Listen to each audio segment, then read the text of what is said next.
Is the Novacula really a secret from you? I honestly didn't think it was possible.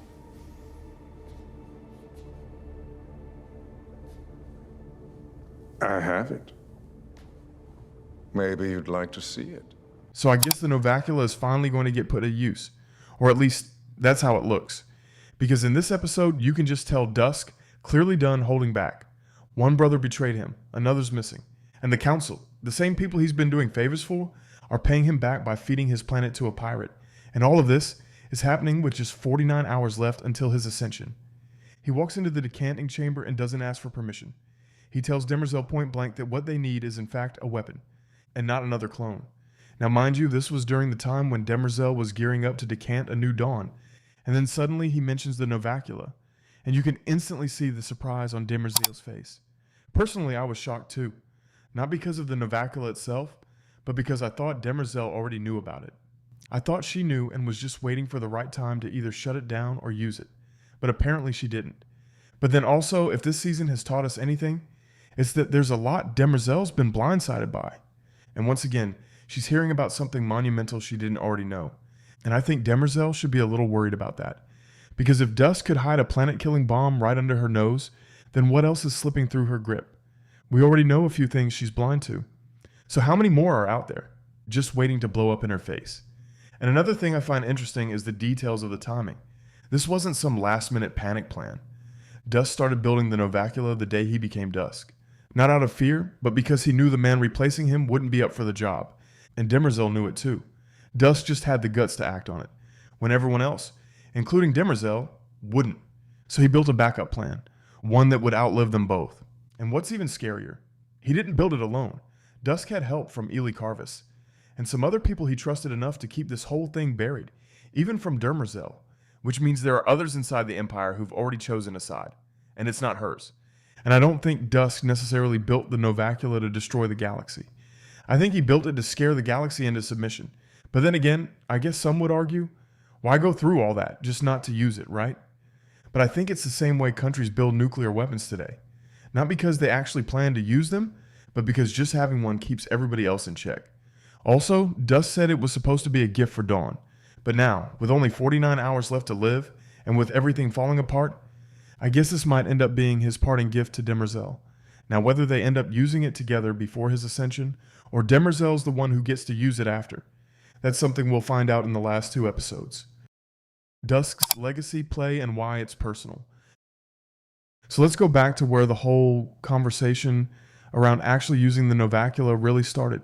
We all knew that Brother Dusk had been working on this for quite some time, and I don't think he ever truly planned to use it, at least not until now. Because desperate times call for desperate measures, and it's clear that the council meeting, where they basically agreed to hand Trantor over to the mule, was what pushed Dusk over the edge. It also made it easier for him to finally make his case to Demerzel. That's the moment the Novacula stopped being a backup plan, and started becoming the next move. The council members didn't even come to ask Dusk for his blessing. They just came to inform him. All of them came in agreement to appease the monster and call it peace. And I think that also says a lot about how far the Empire has truly fallen, and just how effective the mule's attack has become. Because sometimes, it's not even the attack itself that breaks you. It's what the fear of that attack does within your own circle. That's what we're seeing with the Council. They're so scared of what's coming. They're doing the mule's job for him. But I'm not gonna lie, they make a very good argument. Let him take the heart and maybe the body survives. But what they're really saying is, the Cleons are finished and the galaxy has moved on. So basically the throne Dusk gave his entire life to defend is being handed off without a fight. And now you understand why he built the Novacula. Because he always saw this moment coming. He knew the day would come when Empire would stop meaning something, and when the last people who owed him everything would treat him like nothing. So he started building his legacy the very day he became Dusk. And while other people leave behind statues, or systems, or peace treaties, his legacy is a deadly weapon. A weapon hidden from Demerzel, and a deterrent for the entire galaxy. This was not to unite it, but to remind it what happens when you try to take Trantor from a Cleon. That's the Dusk legacy. It's cold, it's calculating, and it's personal. And now he's handing it over to someone who can be programmed and rewired to make it her mission, and carry out this supposed legacy like it's gospel. And the only person who could give her that kind of order was Dusk. The weapon meant for Dawn now belongs to Demerzel. At this point, we all knew the Novacula wasn't built for Demerzel. In fact, it was even being hidden from her at the beginning. It was meant for Dawn, as a gift and a legacy. The kind of tool that would let him rule not just through order, but fear. And I don't even think Dusk was ready to give it to Demerzel right away.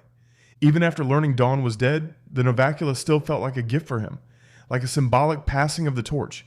Of course, Dawn couldn't use it anymore, but maybe the next version of him, the next decanted heir would. At least, that's how Dusk might have seen it. But all of that changed the moment Demerzel told him the truth. That Dawn wasn't loyal, that he'd been working with Gale's people, that he'd died while trying to escape Calgan with Gale Dornick, a prodigy of Hari Seldon. And once that happened, the gift didn't just lose its meaning, it had to be repurposed. Dusk was crushed, not just by the betrayal, but by the scale of it. The second foundation is real. The enemy is inside the gates, and Hari Seldon had a backup plan the whole time. So now, so does Dusk. He's seen what Hari's plan looks like, and he wants no part of it. He even says it himself. He prefers his. And the only person left to carry that legacy is Demerzel, a machine who can't flinch, who won't forget, who can be reprogrammed to see it not just as a weapon, but as a holy mission. So if she ever does use it, it won't really be her. It'll be Dusk's finger pulling the trigger, because in his eyes, it's them against the galaxy now, and he's not leaving without giving her a reason to fight. Her final confession and what she'll do next. This was probably the most touching scene of the entire episode, and not because Demerzel cried, but because every time she sat in that orchard with Zephyr Virilis, Demerzel was peeling back a version of herself, like shedding old skin. And this is the moment where there's nothing left to peel. This scene also showed how Demerzel is running out of places to hide. For most of the season, she's been composed, mechanical, and retreating into her programming whenever the pressure gets too high. But in this moment, there's nowhere left to retreat. And Zephyr Virilis, the only person who ever truly spoke to her like a person, is walking into the room with a question she already knows the answer to.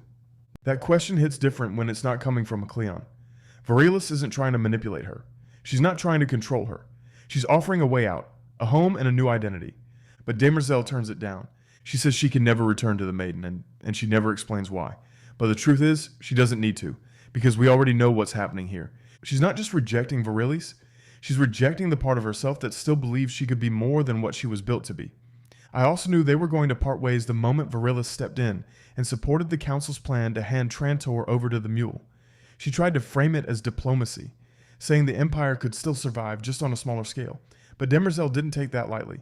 She turned to her, almost stunned, like, "You're really siding with this?" Because up until now, the two of them had been aligned. Maybe not in how they approached things, but in what they were trying to protect. But in that moment, it was clear they were standing on different sides of the line. Virilis wanted to preserve the idea of Empire by giving it away, while Demerzel, on the other hand, wanted to preserve its soul by holding the line. And when Virilis tried to justify it by saying that hard moral choices like this are necessary sometimes, it only made things worse. Because for Demerzel, this wasn't just a moral dilemma. It was the end of a shared vision. She realized Virilis was ready to let go of everything, and that meant she couldn't trust her anymore. So this became an impromptu final confession. Not the one Virilis was expecting. The real one. The one Demerzel's been avoiding. That she will never be free. That she will never be safe. And that the Empire didn't just build its future on her programming. It buried her in it. And I personally don't find her crying as a weakness. I believe it's a release valve. A flash of everything she's had to suppress just to survive this long. Because for a moment, you can tell she really did want to take Virilis' offer. But she can't. Not because the Empire needs her. But because her programming won't let her want anything more than the Empire. And Virilis knows it. That's why she says, "You are a Luminist." She's trying to speak to the sliver of humanity she sees in Demerzel. The part that aches, that doubts, and that weeps when no one is watching. But Demerzel doesn't reach for it. She looks her in the eye and says, "I'm the Empire's Pale Reaper, and nothing can change that." And that's when it becomes clear. This wasn't just a farewell. It was a sentencing. The orchard wasn't a place of renewal. It was a battlefield. A moment where Demerzel had to choose. Not between good and evil, but between identity and survival. And she chose survival. Which means whatever comes next won't be soft. It won't be merciful, and it surely won't be for her. It'll be for the Empire. Even if she has to shut down the last piece of who she really is. But let me know what you think in the comments. And if you like this, you can also check out our other Foundation videos right now. Be sure to like and subscribe. Thanks for watching, and catch you in the next one.